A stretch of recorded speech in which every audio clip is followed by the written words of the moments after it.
Hey guys, welcome to my channel, Kelly&Mark 24 channel. Like and subscribe now. Kelly Ripa's cheerful face has been a daily staple for countless people.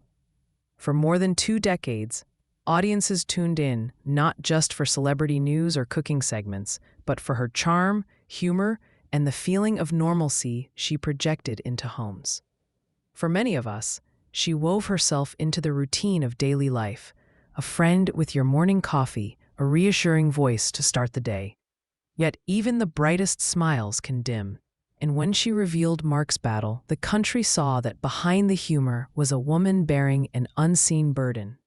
Viewers are accustomed to Kelly's lively banter, her sharp wit, and her playful jokes. But on one particular show, there was a hesitation, a quiet moment that felt out of place. For those of us with some life experience, we understand what those silences hold. They aren't vacant. They're full of weight. When she eventually spoke, her voice fractured with emotion. In that instant, she wasn't Kelly, the TV personality.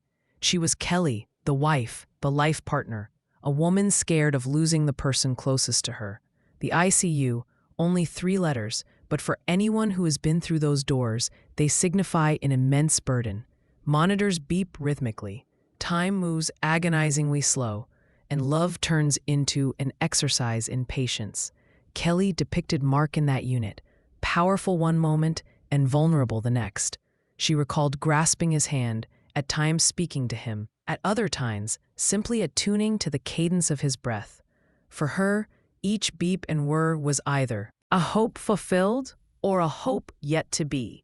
Kelly admitted that at one critical juncture, she feared Mark wouldn't survive the night.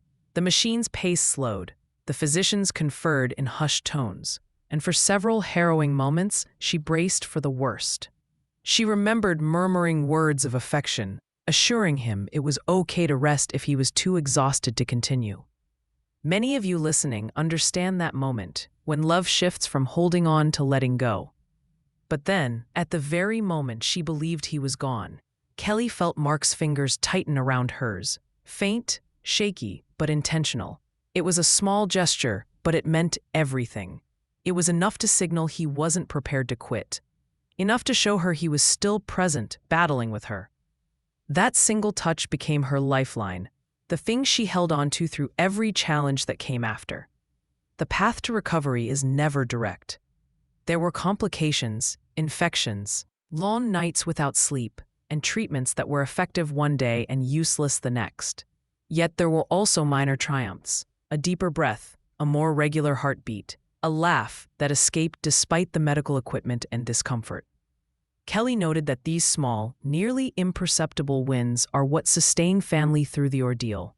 For anyone who has endured nights in hospital lounges, we recognize the immense value of just one more positive day. Mark and Kelly's children turned into silent sources of strength.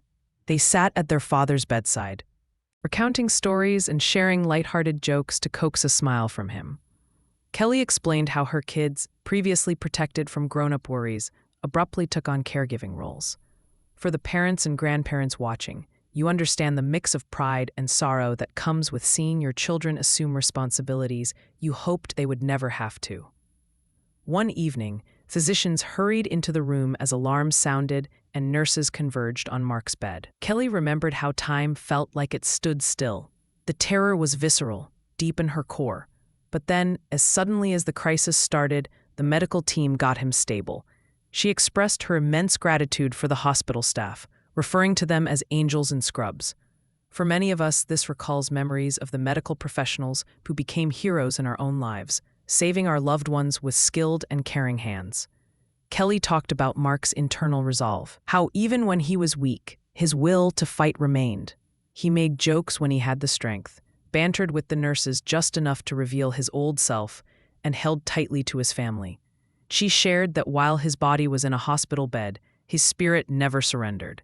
So anyone who has battled a serious illness, you recognize this reality. Recovery is not just a physical process. It's also emotional, spiritual, and profoundly human. Mark once murmured to Kelly, "I'm not sure I can do this anymore." It was a moment of raw, truthful fear. Kelly, his bed. But then she gazed into his eyes and saw the very same man she had fallen for all those years ago. She spoke to him about their shared history, their kids, and all the future mornings they still had to experience. Sometimes, survival isn't driven by medication alone. It's driven by being reminded of what makes life worth living. Kelly remembered the morning the monitors showed better readings, when Mark's breathing became more regular, and when the doctors uttered the word improvement with a genuine smile. She likened it to witnessing a sunrise after a seemingly infinite night. For audience members who have kept vigil at a hospital bedside, you know that feeling of relief, that tentative happiness when you think things might finally be getting better. Going home from the hospital doesn't mean the struggle is over. Kelly explained how delicate Mark was when he returned home. The familiar comfort of their house was suddenly overlaid with a new, daunting reality. The hospital's constant hum of machines was gone, but the silence that replaced it was heavy with unspoken fears. Every breath he took seemed amplified, a sound she strained to hear in the middle of the night. For anyone who has brought a loved one home after a critical illness, you know this truth. The departure from the hospital is not an end to the worry, but the beginning of a different, more isolating kind. Kelly described how their home transformed. A corner of the living room became a makeshift pharmacy, filled with prescriptions and schedules. The simple act of climbing the stairs became a monumental task, a journey they measured in breaths and pauses. Mark, a man known for his physical vitality and strength, now leaned on her for support, his steps uncertain. She confessed to her audience that this role reversal was one of the most challenging aspects. He had always been her rock, and now she had to be the entire foundation for them both. It was a role she accepted without hesitation, but she admitted it came with a weight that settled deep in her bones. The physical recovery was a slow, grueling marathon. There were days of progress followed by days of frustrating setbacks. Kelly spoke of the quiet resilience Mark showed during physical therapy sessions that left him exhausted and in pain. She would watch him, his jaw set in determination, as he fought to reclaim a small piece of his former strength. These weren't dramatic, made-for-TV moments. They were quiet, agonizingly slow victories. Tying his own shoes, holding a coffee cup without his hand trembling, walking to the mailbox and back. For those of us who have witnessed a loved one's recovery, we know that true courage isn't found in grand gestures, but in the relentless will to perform the mundane tasks that illness has stolen. But beyond the physical healing were the unseen scars. Kelly spoke with a raw honesty about the emotional toll the experience took on Mark. He would have nights plagued by nightmares, reliving the disorienting and terrifying moments in the ICU. There were long periods of silence where he would retreat into himself, grappling with a vulnerability he had never known. The fear of it happening again lingered in the air between them. Kelly explained that his frustration was not with her, but with his own body's betrayal. It was the anger of a strong man caged by weakness, and her job was not just to tend to his body, but to sit with him in that darkness, reminding him that his spirit was still whole. Their relationship, she shared, was forged anew in this fire. The crisis stripped away all pretenses, leaving only a profound, unspoken understanding. Love was no longer just about romance and laughter.